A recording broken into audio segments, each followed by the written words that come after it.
Okay, everybody ready? We're in session. Welcome to the Lancaster City Council meeting. City Clerk. Council Member, Agency Director, Authority Member Molly. Present. Mann. I'm present. Underwood Jacobs. Present. Vice Mayor, Vice Chairman Christ. Present. Mayor Chairman Paris. Here. We have a quorum. Thank you. And the invocation tonight is who? There's no one who had signed up for today's Nobody meeting. volunteered to do the invocation. Okay.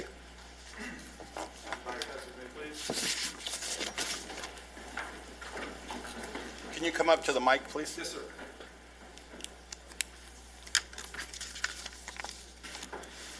Dear Heavenly Father, Lord, as we come before your throne of grace, Lord, we ask for your guidance. We ask you to lead us, Lord, as we submit to you.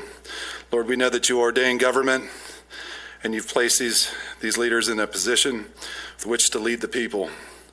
So, Lord God, we just ask that you send your Holy Spirit upon them and lead them through as they have to make these tough decisions. And Lord, as they make these tough decisions, our prayer for the people, Lord, that they submit to the government. And Lord God, as they submit because they do it out of a response to you. And Lord God, if their hearts are hardened, may you break their hearts for what breaks yours. Lord, we just ask that as we submit, that you guide our leadership. Lord, our prayers for our law enforcement, for our military, and for all the civic leaders and public servants, as we bear up under the weight of having to make these decisions to lead our community. So Lord God, be with us, guide us, and help us to submit to you. And this we ask in Jesus' name, amen. Amen. Thank you very much. Please join me to pledge. Right hand over your heart. I pledge allegiance to the flag of the United States of America and to the republic for which it stands, one nation, under God, indivisible, with liberty and justice for all. Thank you. Isn't practice amazing? Yeah. Okay. What, you think my filters are back in place? What? Nothing else changed. That ain't gonna happen. Okay, Mark, you have a presentation for us. I bet you they don't get this down. If you would join us.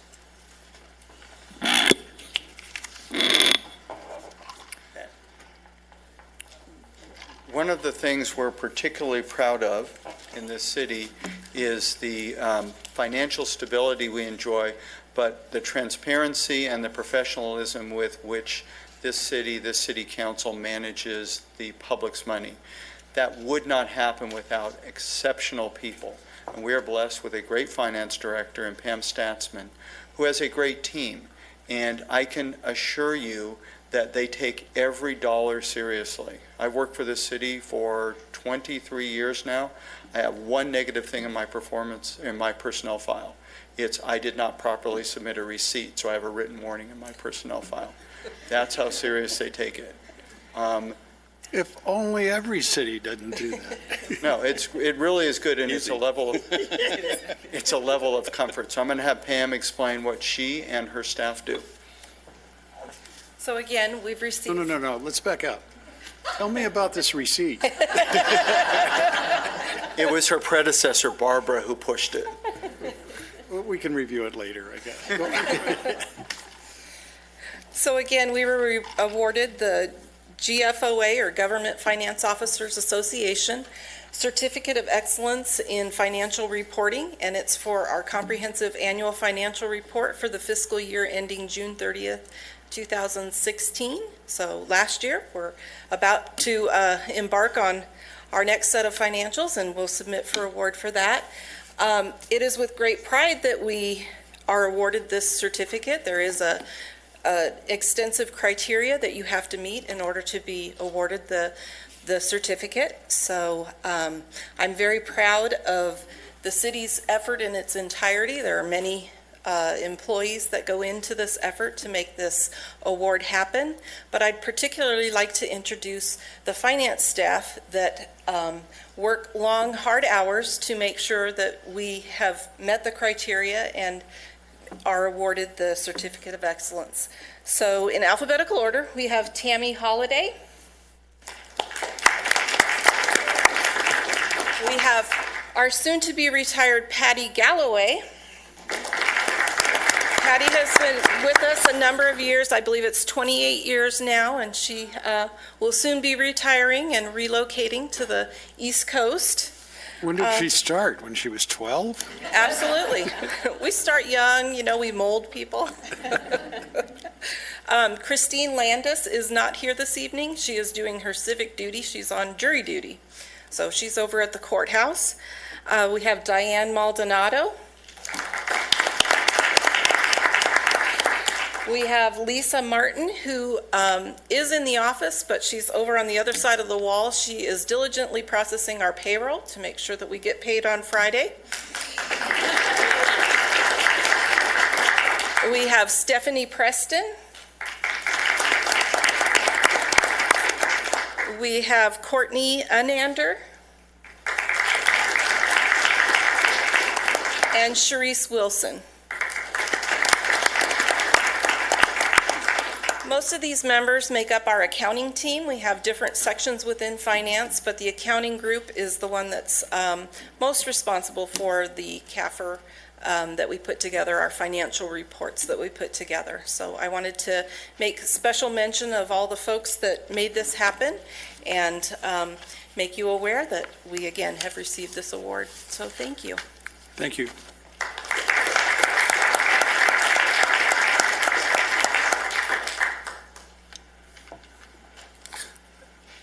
I'm wondering if that now isn't a good time to start thinking about what kind of alarms do we have that go off to have the finance department make inquiries when commissioners, elected officials, the mayor, the council, in any way are receiving funds that an inquiry, I mean, no inquiries are ever made, and I'm wondering if we shouldn't develop that, have other cities develop such a process. Should we be looking at making things more transparent so that alarms do get set off before a problem arises rather than after? What I've seen over the years is nothing bad ever happens immediately. It's always a slope. And I'm wondering, I've been mayor now for a while, and I'm not aware of any alarms. We will certainly look into more of that. In fact, we're looking at beefing up one of our policies. But part of an audit goes every year, the audit, it looks at your internal control mechanisms. It does tests, but it also looks at your policies and procedures to make sure you have anti-fraud procedures, as an example, to make sure that there are 2 signatures for everything, as an example, 2 people uninvolved that look at it. One of the things, it's a simple thing, but not having people pick checks up, but making sure that they're all run at a certain time, mailed at a certain time, those things. We will certainly look more because you can't be too careful, but I want to assure you that there are policies in place for those kinds of things. But we will look more. And perhaps we should expand those into the council and commissioners. Meaning, I like what you just said about having checks sent rather than picked up. I mean, I can see exactly why we would be doing that. And I'm not saying that's what we should do, but what I'm saying is we should not be afraid to look at it. Absolutely. Okay. We will look at it. Thank you. Any items to be removed? No, sir. Thank you. California Choice Energy Actions. Anything we need to pull? No, sir. I'll move that we approve the consent calendar for the California Choice Energy. I'll second. Let's vote. It's unanimous.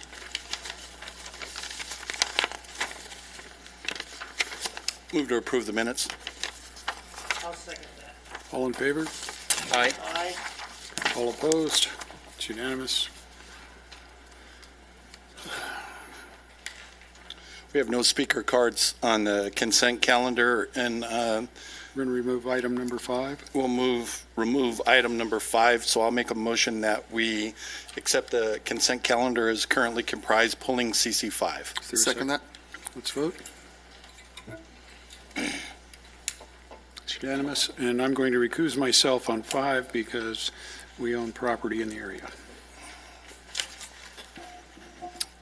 I need a motion for CC5. I'll make the motion to approve CC5 of the consent calendar. Second that? Let's vote. 4-0 with Mayor Paris abstaining.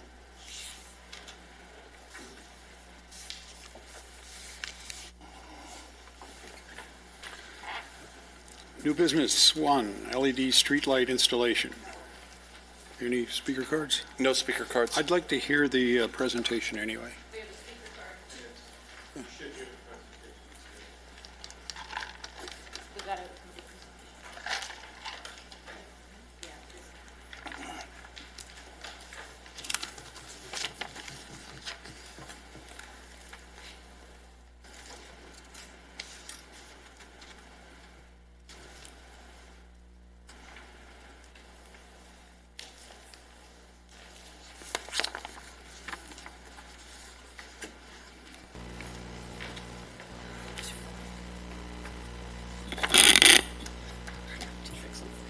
Good evening, City Council, Mayor, Commission.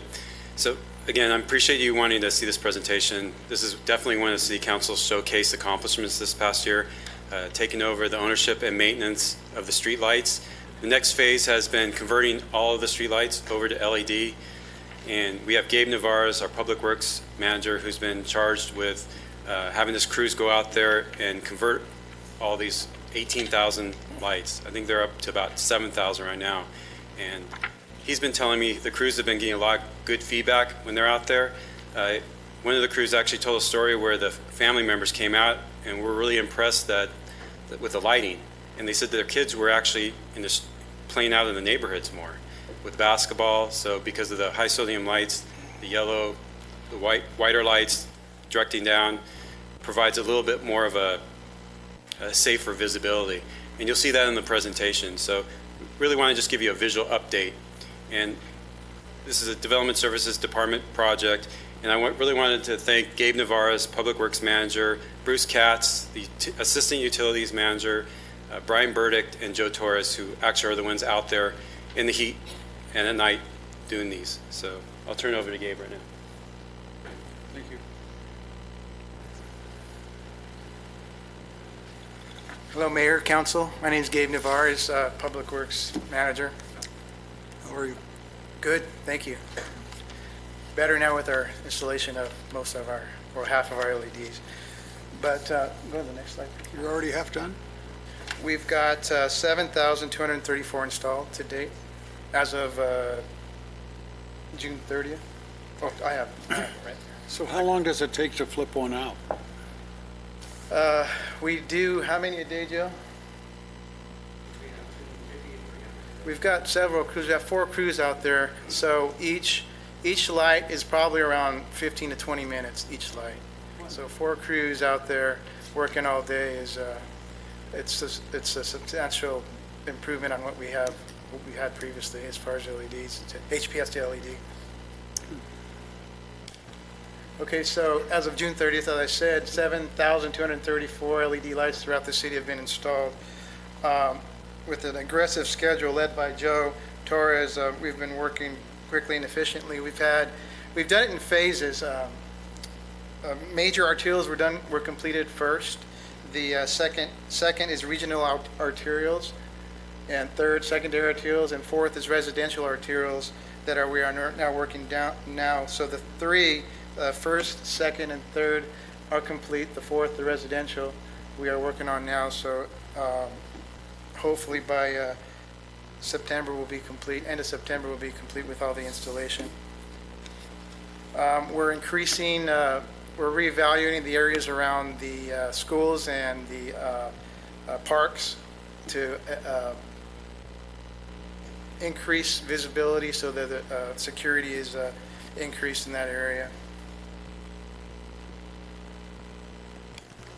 So wanted to give you a close-up of the bottom of the LED. I'm sure you can appreciate the tag there. Made in Lancaster.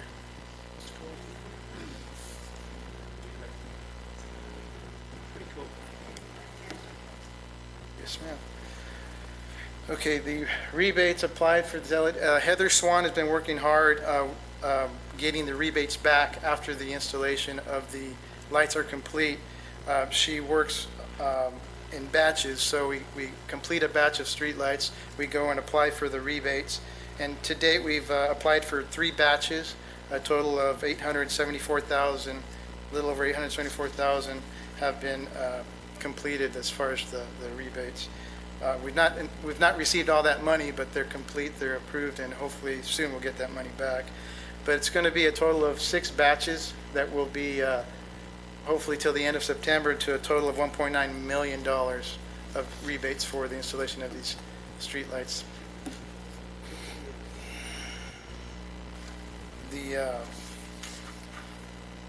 Joe is, the team, Joe leading it, recycled the old HPS lights, which is new. We've recycled the old HPS lights along with the cardboard that the LEDs are delivered in. And to date, we've received $11,101 for that. So that was a great movement to get that back into our city coffers. Going forward, I want to show you some areas where the improvements before and afters. So as you drive the city, you've probably seen some improvement. So there's this location is 30th Street West and Avenue I, southbound. You can see we try and take the picture in the same location. So you can see the HPS to the left and the LEDs to the right. The next location, which is westbound Avenue K4 in Gadsden. Left is HPS, right is the LEDs. Next location will be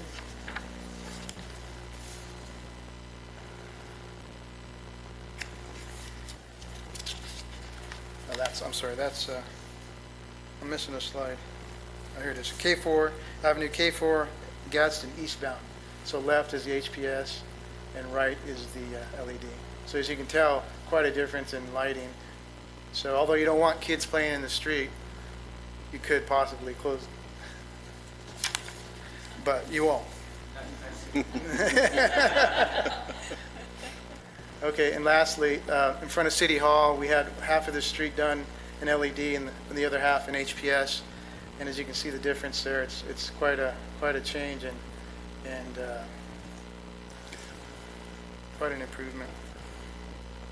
That's pretty much my presentation. You have any questions? I think that's unbelievable. And the reason is, you know, I'm a personal injury lawyer. And the number of people that get run over at night, and just looking at the difference, we really should figure out a way of doing an historical analysis versus the next 12 months and see if we have fewer pedestrian accidents in the city. It's going to take a few years before we could actually have something definitive, but I mean, just looking at that is. It's funny you say that. We believe not only that, but we're going to look at things like burglary rates and things of that nature, because there's so many ancillary benefits that I personally didn't anticipate, but it's great. And you're exactly right. We're going to look at that historical data because we can capture it. This is huge. You guys are doing an amazing job. When this project started, I thought it would take years to replace them all, and it's like, wow. It took me longer to replace the lights bulbs in my house.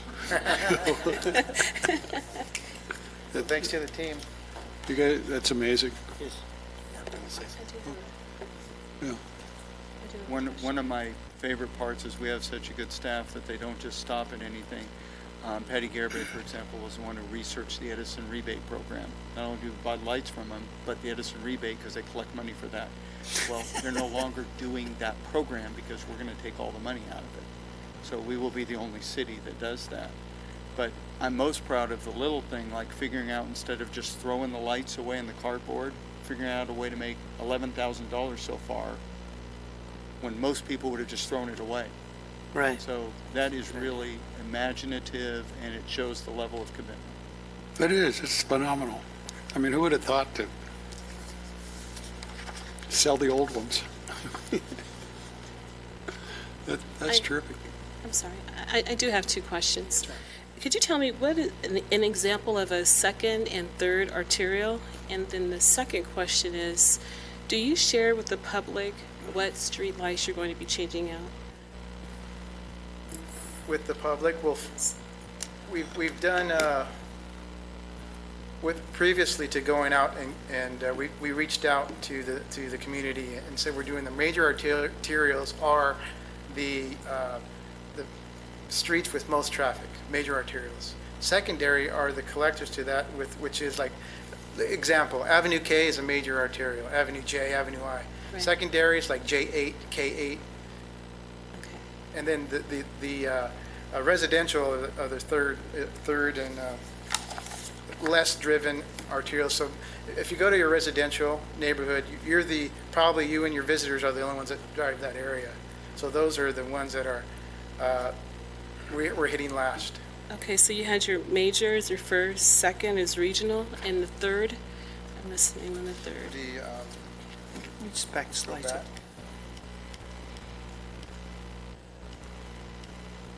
So first is my major arterials, which would be K, J, K, I. Secondary are regional arterials, K8, J8. Third or secondary are regional arterials, which would be collectors to that J8, K8. So it'd be the majors off of J8, so J12 Okay. or the majors. Fourth are the residential areas, which are residential. So we went through that process. The most of the residents throughout the city travel the major arterials, so that's why we did those first, and we did it in that order. So now we're going through getting all the residential areas installed. Okay, so does the public know when you're going to be going to their area? Is there anything that is on the website that explains that? No, we go, there's, Joe Torres goes out, if we get calls or if we're driving around in the city and people are asking questions, we go to their house, we talk to them. Our PR is excellent, whereas if they're asking questions, we answer them there and we tell them, we actually employ them and ask them to tell us if they like the new lighting or don't. But so far, we've been 100% yes, everybody likes the new lighting. Okay. Did I answer your question? Somewhat. Somewhat. I think So that no, the, no, I think we that don't- the we're answer not- might be that we don't actually have a formalized plan that the community knows about to know that we're coming to your neighborhood. It sounds like we don't have it. Am I right? That's correct. Okay, that's what I wanted to know. All right, thank you. Something to think about, Mark.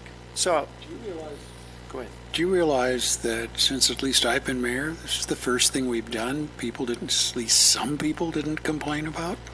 I'll have to, our PR is excellent, so they're complaining for a bit until our team goes out and talks to them. Maybe we should have you work on the Buddha. No. It's just, Mayor, Yeah. Mayor, I have a short little story to share. I was gone to Washington for just 2 days, Seattle, Washington, and I came back, and I got home late, and I'm going upstairs. There's a big picture window in the front of the house, and you climb the stairs, and I turned to the wife, and I said, Rosemary, you didn't shut the lights off on the outside of the house, when I got home. And she said, yeah, I did. And I said, no, you didn't. So I walked back down on the second flight, and I looked out the thing, and I go, how come it's so bright outside? She says, oh, they were in the neighborhood yesterday, and they changed those lights out. So I went back outside. You're looking at the house, and it makes a significant difference. I cannot believe, and the light's just right across the street. But anyway, I just thought I'd share that story. It was kind of funny. Here, I thought the wife wouldn't turn the lights off, and That's funny. I was wrong, yeah. She let me know that I was wrong. Again. I've heard that story. I've heard that story told a lot, though. Yeah. Where the husband comes down, and the wife says, that same one. Your fault now, huh? Thank you. You're doing a great job. Great, thanks. Fran. Fran, you got that look like you're going to be the first person in the city to maybe complain. Well, good evening. Fran, we got 100% here. Don't screw it up. I'm not. Okay. I'm sorry I'm late for this meeting, but I was at another meeting, the Antelope Valley Seniors, retired for seniors. So I barely made it by the skin of my teeth. But anyway, good evening. Good evening. Mayor Barris, Vice Mayor Chris, council members, ladies and gentlemen, staff. I was going to give you a little, but this is my opinion. Everything I've heard so far is great. But in fact, when they came to put them up in front of my house, I asked about the old lights. I was going to ask them to give me one if they were going to throw it away so I could put it in my backyard. Because I said, well, it's a good light. Why are they going to throw them away? I didn't ask, but this was going through my mind. But my thing that I wanted to, what I have noticed, to me, it creates like an England fog. What I notice is before I look across the street, and the building across the street lit up a lot more with the other lights where I could see between the bushes if anybody or anything was there or any, things that shouldn't be there. And this seems to have cast shadows. But it was kind of strange at first when I walked out to see them. And then there's a pole on the corner of my street, and I asked about that one, if they were going to change it. He says, no, he went to look, and he says, no, I can't change it.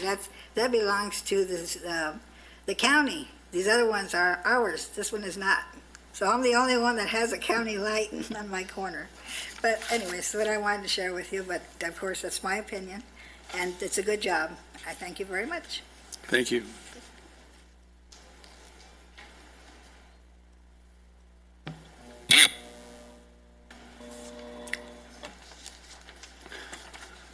Okay, moving on. Oh, that fog? It might be the mist. Have you been watching the mist on FX?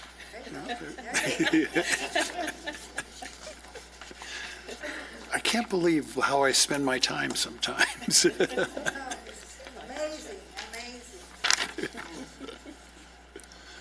Okay, NB2. No speaker cards.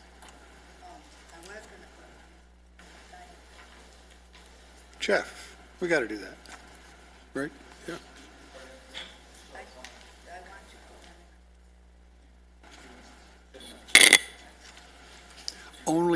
Only because it's you, and you're probably going to get me sued because I don't let everybody do it.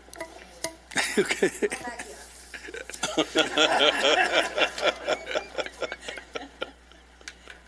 Good evening, Mayor, members of the City Council. Another showcase accomplishment. We're ready for the construction phase of the Antelope Valley Senior Center. So over the last 6 months, we've been designing the addition to the Senior Center over here on Fern and Jackman. Fern's been involved. So we're ready to go. Next month, you'll start to see a visual update every time you drove by. So right now, I appreciate your patience, but we've been working behind the scenes trying to get it all ready to go. So another joint city-county relationship project that's going to be hopefully completed in February of next year. So if you have any questions, I'd be happy to answer. Were they happy with it? Fran, Oh, I'm sorry. are they happy with how the construction's going? Yes. Everything's good? Fran has a card. And Fran has a card, so we can hear from Fran. Yeah. Thank you. Yeah, that's good. Oh, I got something to show you. Yes, I was just going, because, yeah, I was going to ask about this, of course, the senior building, and when it was going to start, because in my notes that I picked up last night on my computer is that you were going to start pretty much right after, the way it said it, 5 days after it was approved. But now you're saying it's not going to get started until February of next year? Or did I hear you wrong? That's when it will be complete. Completed? Yeah, so we'll Oh. start construction next month or Oh, soon that's what I thought. thereafter this meeting. Oh, that's what I want to clear Not up. tomorrow, but soon. Well, okay, I'll be there. Thank you very much. You know, Jeff, speaking as a senior citizen, a few months delay is a significant portion Sure of our is. life. Sure is. It means something different between you and I.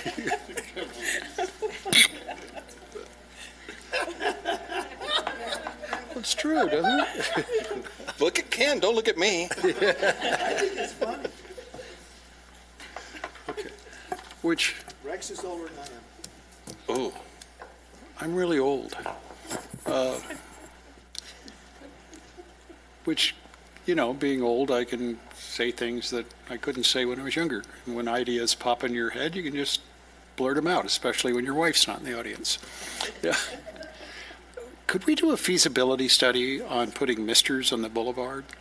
And would it be economically feasible to lower the temperature on the boulevard when we have days of 110 plus? Just, I mean, somebody must have tried that someplace. And if it works, Yeah, we can certainly look at that. There are, I know that in Phoenix, there are areas that do that, in Palm Springs. Yeah, we can certainly look at that. it could water the ravens picking up the trash. I didn't say that. Well, they could drink. Marvin, if you keep saying stuff like that, I'm not going to let you talk at the fireworks next year. With that in mind, I'll make a motion that we accept NB2 PWCP 16-003. We have a second? I'll second that. Let's vote. It's approved unanimously. Thank you. Okay, but anyway, would you look into that? Good. I'd also like to know what it does to traffic counts, you know, pedestrian traffic counts, if there's an analysis of that, of any place that's done it. Okay, good. All right, council reports? NB3. Three, we got a three? Ah, there's three, okay. Any, No speaker cards. want to waive staff report? Yes. You okay with that, Jason? Okay, is there a motion? I'll move we approve NB3. Second that? Let's vote. It's unanimous. Approved. Now, council reports.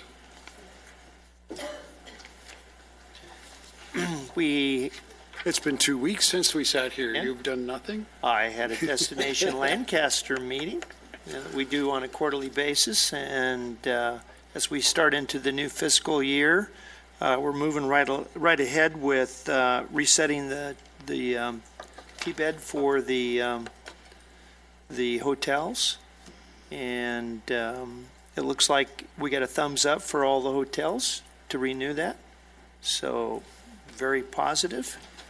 And we've got our budget together, and it looks like we're going to have off to another successful year. So very pleased with what's going on. Angela? Mr. Vos, I'm so glad you decided to stop by. Thank you. Is it over? Vern could probably speak more to that, too, because he's the other representative from the city. Yeah, I think Ken summarized it very well.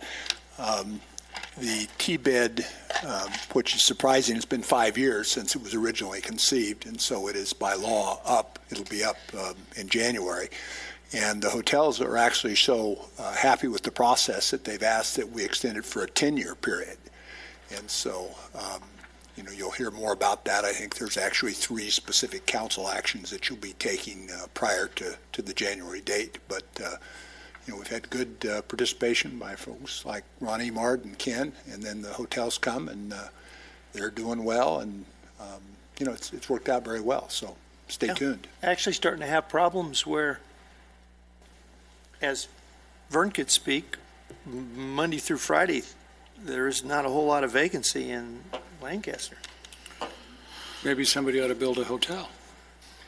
We could literally, Monday through Friday, probably use another 200 rooms, so they could build. So what is the vacancy rate? We were trying to put a small thing together during the week, and for all of the 8 hotels, I think, that are in there, I think there was 30 rooms available on a Tuesday or a Wednesday.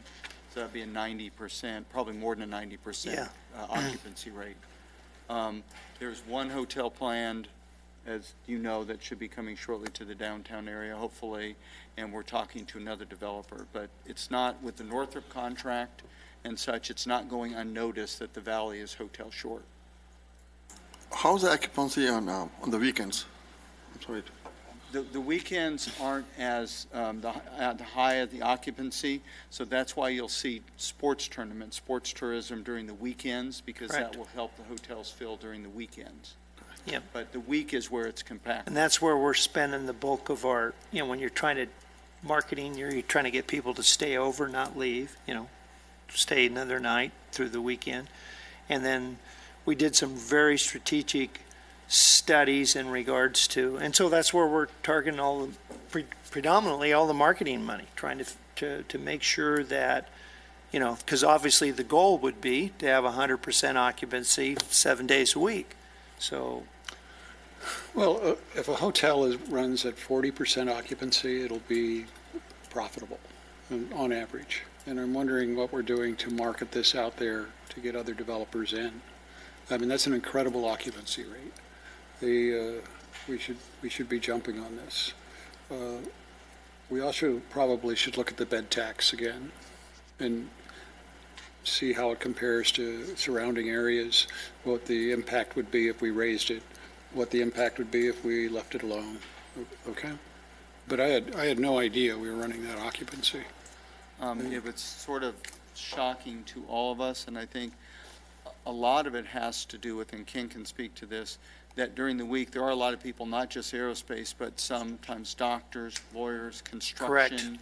all of that are here for long-term stays. I think Vern was telling me that it's up to 70% of the hotel occupancy during the week is long-term stays. Yeah, they used to only be 45, 50%, and this will only change for the good as the Northrop contract comes on. Right. Anecdotally, Mark had a buddy with the Jethawks who literally couldn't find a hotel room in the Antelope Valley at all during midweek. And so, it's an issue. I'm going to go home and call Airbnb. I mean, I can sleep in the car. What the heck? so right now it's a good problem. So I am telling you, when you're trying to go after that weekend, it's a good problem to have. And it's hard to buy a house, right? Yeah, Right? that too. I mean, we're in an incredible turnaround phase right now. Okay. Anything else? Just report that we are going to the Palmdale City Council meeting tonight for the CCEA. We're going to see if Palmdale would like to join, so we'll be there for their 7 o'clock meeting. That's okay. Let's move on. The world is an amazing place, isn't it? Truly an amazing place. I'm so glad I live in it. Well, tell me how that works out. I will. They didn't invite me. Okay. Good thing you weren't detained. I'm sorry, what? Marv self-regulated himself. He's going to say something and he stopped. He's really good at that. That's because he's a couple years younger. Okay, let's take a 5-minute break, and I'll see you later. Okay. Okay.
Okay, you almost got another tardy slip. So, City Manager. Yes, sir. We have two videos. The first one is about the Patriot Ride. Marv, I don't know if you want to talk about that beforehand, what the Patriot Ride is? The Patriot Ride is where they take the flag across the United States. It's escorted throughout the United States by the Harley Owners Group, which is commonly referred to as HOGS.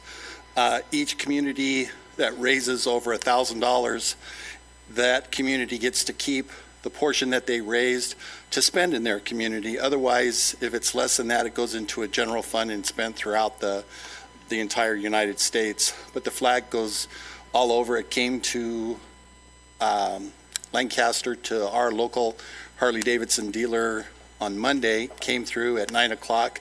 They left at 4:30 this morning to take it to Las Vegas. And from there, it'll go back across the nation. So it's a great thing that they do, and the purpose is to raise money for veterans and to do all that. So.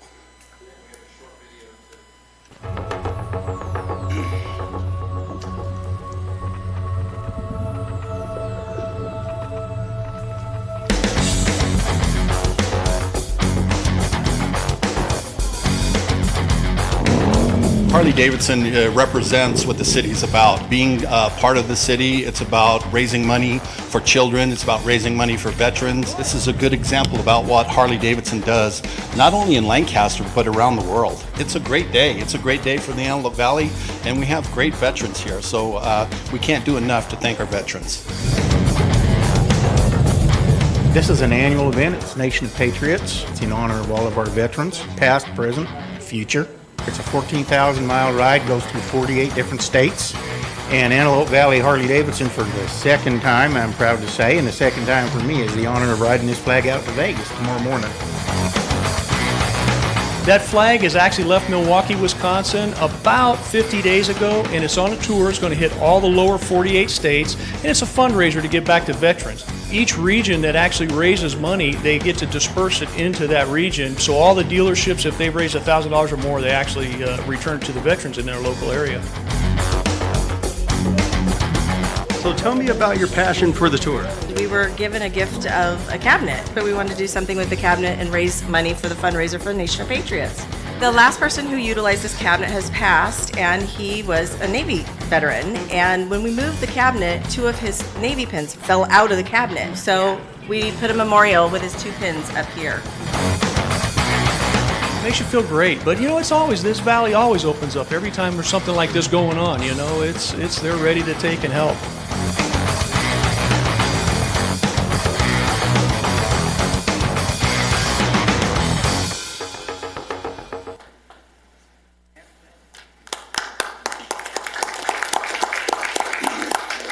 We appreciate Marvin and Jason on short notice representing the city, so thank you both. And thank you to Ron Emard and Scott Kellerman and his wife Lori for always being there for the community. Okay. The second one is a short teaser. As everyone knows, this is should know, this is the city's 40th anniversary of incorporation. It's just a very short thing you'll see on Channel 28 and such. If you look closely, there's a guy with a cowboy hat on a covered wagon that looks like Ken. It actually might be Ken.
lastly, we're making great progress with CCEA and cities. I'm going to turn over to Jason. He can tell you what one of our partner cities is doing now. Happy to announce that Pico Rivera, who is our first city who's going to be launching in September, has set their rates as the city council, and they've set those for not only savings for their community, but increased amount of renewable energy. And we did their pricing last week, and their pricing came in as we predicted. So they're going to be launching in September, and the notices will be going out this month to their residents. So we have our first partner and successful launch of an alternate CCA. So it's very good news for us. I think once one is done, there'll be many others to follow. So your leadership and your vision has allowed another community to benefit from the local direction of energy. So thank you. Good job. Very good job. Thank you. City Clerk. This is the time to address the City Council, agency, and authority on non-agendized matters. Speaker cards can be found on the back table of the council chambers. Individual speakers are limited to 3 minutes each. State law prohibits the City Council from taking action on items not on the agenda, and your matter may be referred to the City Manager. Thank you. Benjamin Young.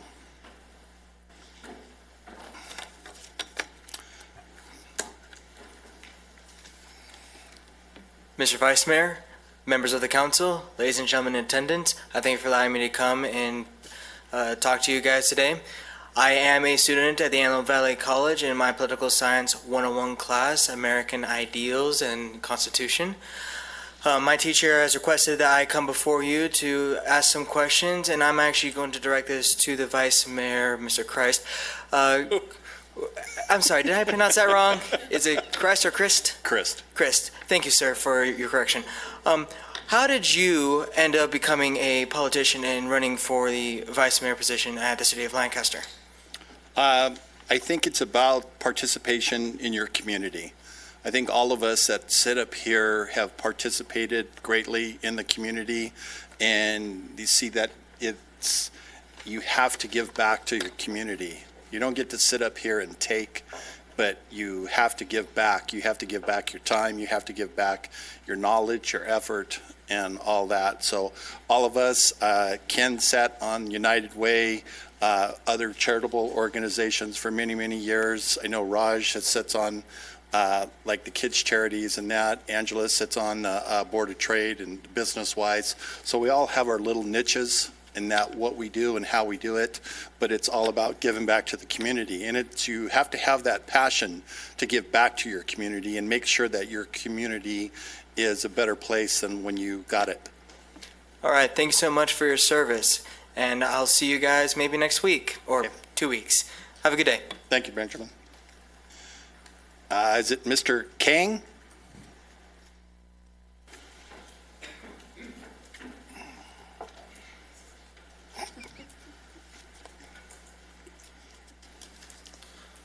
Hello, hi.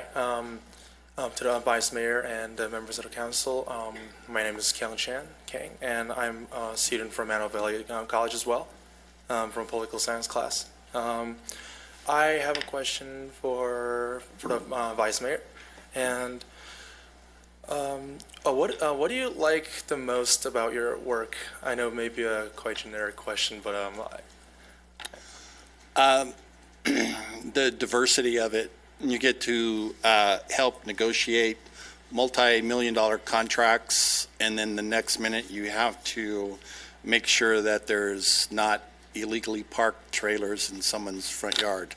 So there's a diversity that's great. You have to be able to have equal passion for both of them and to make sure that everyone's taken care of. Okay. And yeah, just one more question. What are some of the challenges that you face as a vice mayor while you're at work? What are some of the challenges that you may face day to day?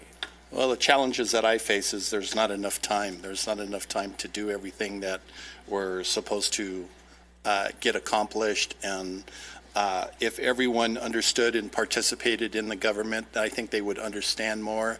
They don't understand why we do certain things. They don't understand the regulations that have been put down from us by the state or why we're spending money in certain areas.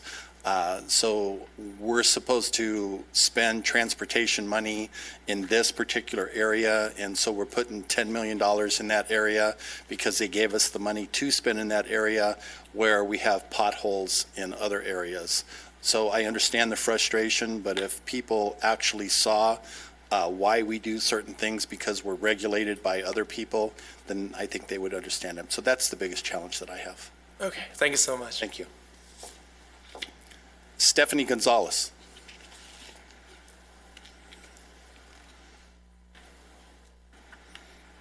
Good evening, Council and Vice Mayor. My question, Are you from the college? I am from the college, yeah. I am another student from the political science class. Who's your teacher? I might pronounce this wrong, but Amika Dawn? Okay. Yes. Probably pronounced it wrong, but my question is for Vice Mayor. What would be your advice to young people of the community to be more involved and active? Well, my advice would be to give back to your community.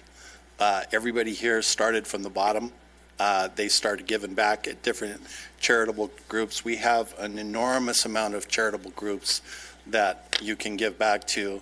And when you can accomplish things in those charitable groups, you move up in the rankings and you can go. I think we're all involved in still in a lot of charitable groups. So it's just to get involved, whether it's in the commissions, whether it's, we have 5 or 6 different commissions that we have 7 people on each commission that basically do it for free. And it's getting involved in your community and giving back. Well, thank you so much. Have a good evening. Thank you. Anita. Hello. I'm here for a different reason. Okay. Actually, I have a suggestion and a concern. I'm a owner of a home on the east side of Lancaster, and my rights have been violated for years over people trespassing. I have numerous reports that I've tried to get help with the sheriff's station. No good. Unfortunately, a man came to my home back in February of this year, threatening me, tried to assault me. I didn't even touch this man, but I was illegally arrested. I have a fence because of a few neighbors. I mean, I have a good community, don't get me wrong. It's just a few neighbors that don't get along with me. I think we have different beliefs. I'm a born-again, spirit-filled Christian, and they talk about what they believe in. So it's been an issue. I decided to try to keep the peace. I have no criminal record whatsoever, never been in any legal trouble whatsoever. To keep the peace, I called my insurance company, built a fence, put no trespassing signs. I still had these people vandalizing my property, cameras broken, report after report, no help from the sheriff's department. Every time I was verbally abused by the sheriffs. In my arrest, I was arrested on my own property. Okay, after trying to get away from a man that came to physically hurt me, threats made before. I hired a private investigator to try to deal with this bad situation. I have to sue him. My concern is this. Now I'm facing 7 years for trying to protect myself on my property when I can prove through my insurance company that I couldn't even get the Lancaster Sheriff's Station to do anything back in 2013 when the threats were being made. I believe this has to do, in my case, with organized crime and my daughter being kidnapped and raped, okay, and me trying to report it. So I would like to know, what rights can you help me figure out when I've done all I can? Now I'm to the point where I'm going to sell my house, but I'm looking at 7 years in jail for something I've tried to report for years. So I'm kind of like a little upset about this. I feel I didn't touch this man. But honestly, the threats were there. He lied to the sheriff. When the officer arrived, James, 2 officers arrived. He used excessive force, almost broke my thumb. I told him immediately I'm a 51-year-old on diabetic medication with high blood pressure. I was attacked by a 27-year-old man while his wife was recording part of it, but not all of it. So my concern as being a resident is, what can you suggest to me to do after all this? I mean, I'm also being told by my public defender that he's not going to call in witnesses and evidence that I have regarding my case. And from what I understand, that's against my 6th Amendment. So I would like to know what can be done. Mr. DeRico, can you brief me on it later? And Yes, sir, I'll look into it and I'll discuss it with you later. okay, have him do that, and you could probably come to the Criminal Justice Commission tomorrow and talk about it. And one other thing, there are 2 people that witnessed this that tried to help me. Okay, They're now missing. We'll go through it and have him take a look at it. Thank okay? you. Thank you. Robert Starkey.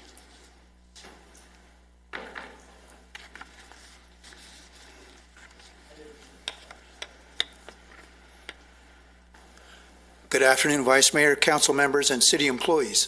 I'm here to talk about Assembly Bill 1269, which is a good thing.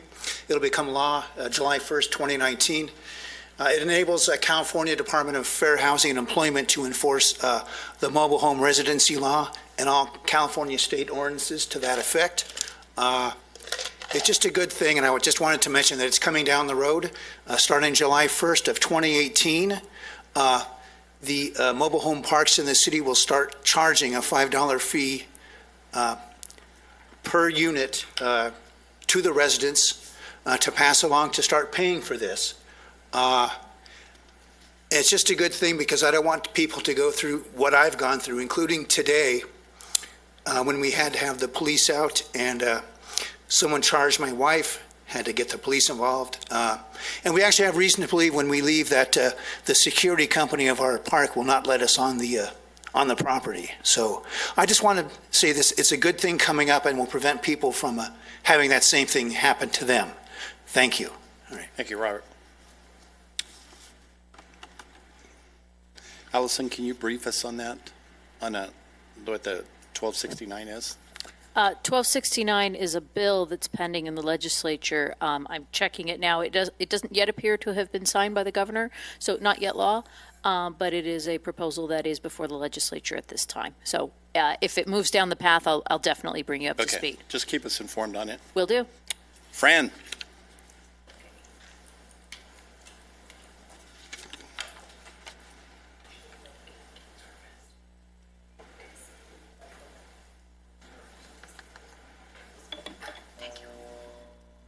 I just got some good things to share with you. Good. And a few things to say.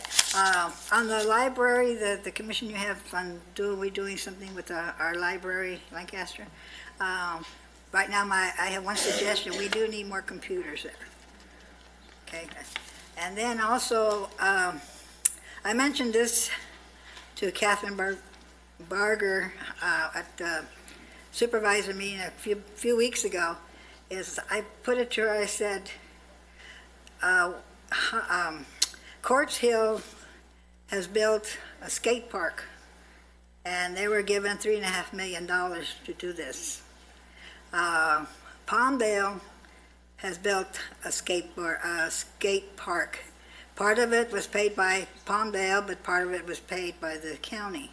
So I asked Catherine at this meeting, well, how come, what happened to our kids? How come we don't get a skate park here? And she said, well, she was going to look into it. I'm not sure if I overstepped my bounds for asking for this or not, but I did it. She asked me to put it next to your house. Oh, it's okay. It's already there with the kids across the street.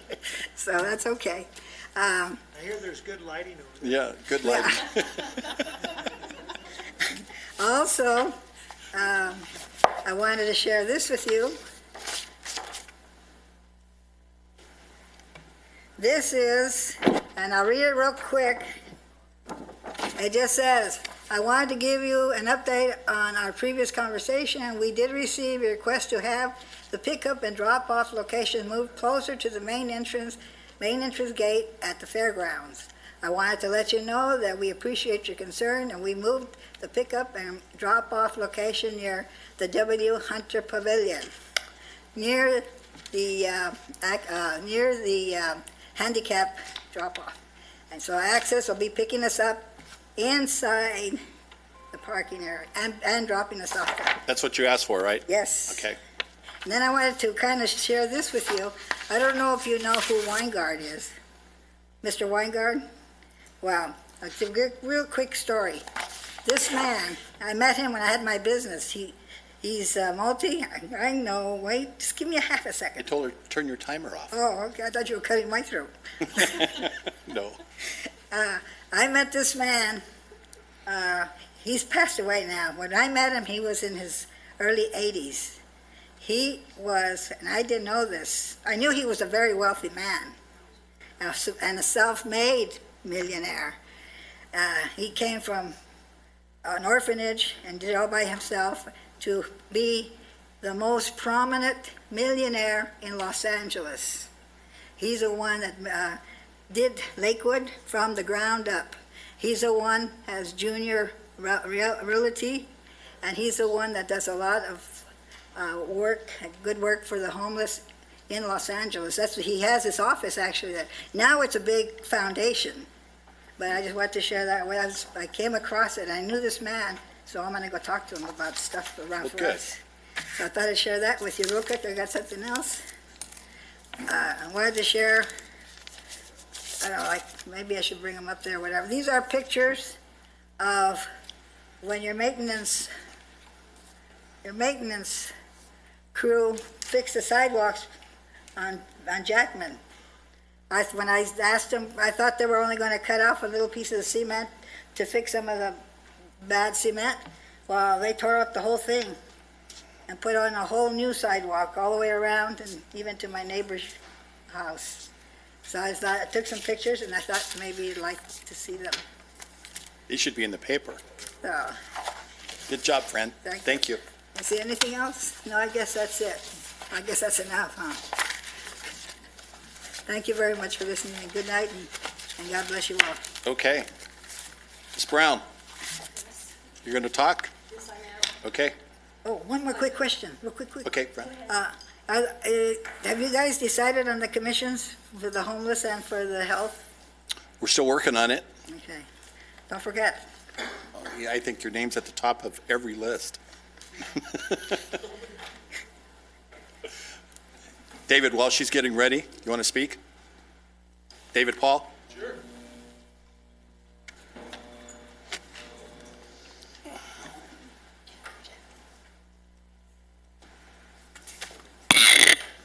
Mr. Vice Mayor and Council and Commissioners, good evening. First of all, Vice Mayor, the good advice you gave to the students, I find that there's just a joy in service. Service is its own reward. And so when someone wonders why would I be of service, it feels good. And that's what I would stress. Quick note on the street lights, I love them, but the one that's new down my street has grown up into the trees. And I know things don't work as easily as you'd like, but you'd think when guys are up on a pole, they could just hack the tree limbs down. And I don't know who has that right away and how that gets done, but there are some that are obscured. I had some other things. I was hoping this would be on the agenda of the library. I spoke about that last time. And there's some things in here that I don't know. I'm glad, Jeff, that we're having a good relationship with the county building the senior center. The libraries are a different matter, and I equate that to like our library as having your mother-in-law live in the basement. Okay, she's very wealthy. She has vast holdings elsewhere, but she likes to be with you and your family. And you can be assured that she's going to come up into your house and tell you what to do, but you better not go into her house and tell her how to keep her basement. So that's kind of our relationship with the county. And I'll tell you, I have to thank one of the staff members here for a great tip. They gave me a tip on a TV show on FX called Betty and Joan. It's the story of Betty Davis and Joan Crawford. And I love that. In that movie, there's a woman that helps Joan Crawford. She's her housekeeper. They call her Mamacita, Joan does. And Mamacita takes her guff and does everything for her. And that's kind of like the relationship that the Friends of the Library have. The Lancaster Friends of the Library with the library. They make a lot of money. They do a lot of things. And I would like to see them brought into the mix, because I know a lot of times they have ideas, they raise money, and they can't even do things because the county just disallows it. So we can pay $50,000 to have a survey, and then the county can just nix all the stuff we come up with, or we could just give that money to people who actually know what the problems are and what to do with it and how to manage the complex relationship between the county and the general public. So that's the other thing. And then I was curious, if we're going to have this review to see what we can offer, what is on the table for the funds that we can donate to help the library? And I would like to know what that number is. But other than that, thank you so much, and I love coming, and I will see you tomorrow at Criminal Justice. Thank you, sir. Thank you, David. David, we're taking a look at everything, so everything's on the table with the library. So we're just taking a look at what we should do and how we should improve it. Thank you, sir. So, Heather Brown. Good evening, City Council, Vice Mayor, glad to see you. You know what, I'm always here to educate you. I'm not here to point fingers, but I'm furthering my education. I'm now free to become an expert environmental biologist, so in case you ever need my services. But I have learned some new information.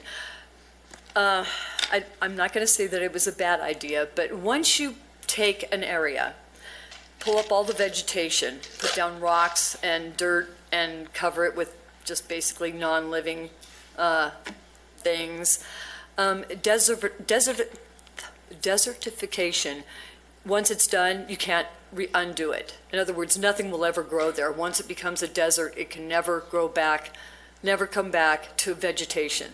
So there is a way to make our Lancaster almost a little paradise, because we have humidity, at least a little bit now. And if we just worked with the environment and learned to plan and develop, like where the vegetation would be, what trees can grow without being watered, because there are trees that grow around Lancaster that don't have to be watered, so they shouldn't be cut down, maybe pruned a little. But there's a way to make our environment here very healthy. The constant thing that I'm trying to educate you on is the fracture lines, the fault lines with the aquifers. The underground water aquifers naturally are going to go on the fault lines that go under Plant 42, which they have 5 acres. They're dumping chromium-6 on and other chemicals directly on the ground now. It's not even the 8 trenches that I usually try to say, let's bring this up to code.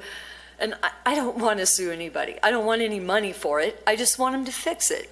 So, and I've been out to Northrop talking to them, and they're like, I would have to sue them, basically. And I don't want to do that. I don't want to take their money. I don't want that to happen. I think we could just work together and go out there, have some experts from, that are used to handling these toxic chemicals, hazmat their guys up, and put down the code. What is code for containing these chemicals, these hazardous toxic chemicals that are definitely causing illnesses? And people, I was in the DMV recently, met a police officer that had just moved out here with her 2 kids, and she was telling me that when she first moved here, she started getting sick a couple of months later. The doctors thought she had leukemia, and I said, well, they have tests for this. Well, they now say she has lupus. And I said, well, I said it's probably, the water. And she goes, I knew it was the water. So she's having all these problems, and a lot of people are, but they don't know what it's from, because that's the common thing that everybody has is water. And even with a $10,000 filtration system, my water still isn't good enough to support frogs. It kills them. I mean, I feel bad, but I had to see. But thank you. Okay, thank you, Heather. Okay, council agency comments. Gerald, do you have anything from the fire department? Negative. You're not going to tell us about the 4th of July, about how hard you guys were out there working, putting out... We work hard every day, Vice Mayor. We... Gerald. Yes. It wasn't me laughing, buddy. It was a very active 4th of July again for our units. We had not too many major fires. We were putting out little ones pretty much all day long. We do think that the public service announcements have done a lot to decrease the amount of activity that we used to have, but there's still a lot of activity going on out there. And, yes, we'd like to see it stop. Yes, we'd like to see everybody enjoy, the events like Lancaster puts on. We truly think that's the way to enjoy your 4th. So, Is there anything we should be doing? keep up the enforcement. If it can be done even more, it would be great. It's just hard to catch people, and there's just so much going on out there. Okay, thank you. Todd, I think you walked it right into your wheelhouse. I guess. Just for some perspective, we track fireworks-related calls starting 8 p.m. I don't know how that happened. Sorry. 8 p.m. on the 1st, and we stop the reporting period or the tracking period 4 a.m. on the 5th. So just for some perspective, during that period, we had, I think, 457 calls for service related to fireworks, with 299 of them being on 4th of July. So most of those are probably within, 9 p.m. and midnight. So our guys were quite busy. You can't make 300 calls in 3 hours on top of everything else. I think we had about 700 calls total for the day. So they were quite busy. We had all the city teams adjusted on that day to work both at the, most of them were at the Fairgrounds event, keeping everybody safe there and working with the crowds and traffic. And then we had additional units out in the county area also with the 5th District, and cited a number of people, and I don't have the exact number of pounds of fireworks we confiscated. Nothing huge, no like houses full of fireworks, but just running around and answering calls and confiscating fireworks type stuff. But it was quite busy, but anecdotally I'm hearing that it was less, or seemed to be less than last year, but I don't have those numbers to be sure. Thank you. Mr. Vos. Thank you, Vice Mayor. Just briefly, the commission next Monday night will take up the first medical cannabis cultivation conditional use permit application. That hearing will begin at 5 p.m. Next Monday night here in these chambers. And we also have 3 additional medical cannabis cultivation conditional use permit applications pending. The commission decided last night at our planning session to move up our hearing date because a number of our members are involved with the Antelope Valley Fair on a regular meeting night, which is the 21st of August. So we've moved our regular meeting night for August to the 14th of August, and also reserved the night of the 15th for 2 nights. We anticipate 3 medical cannabis cultivation conditional use permit hearings, and it's our expectation that it will take 2 nights because they are substantial applications, large projects that none of us have ever seen before.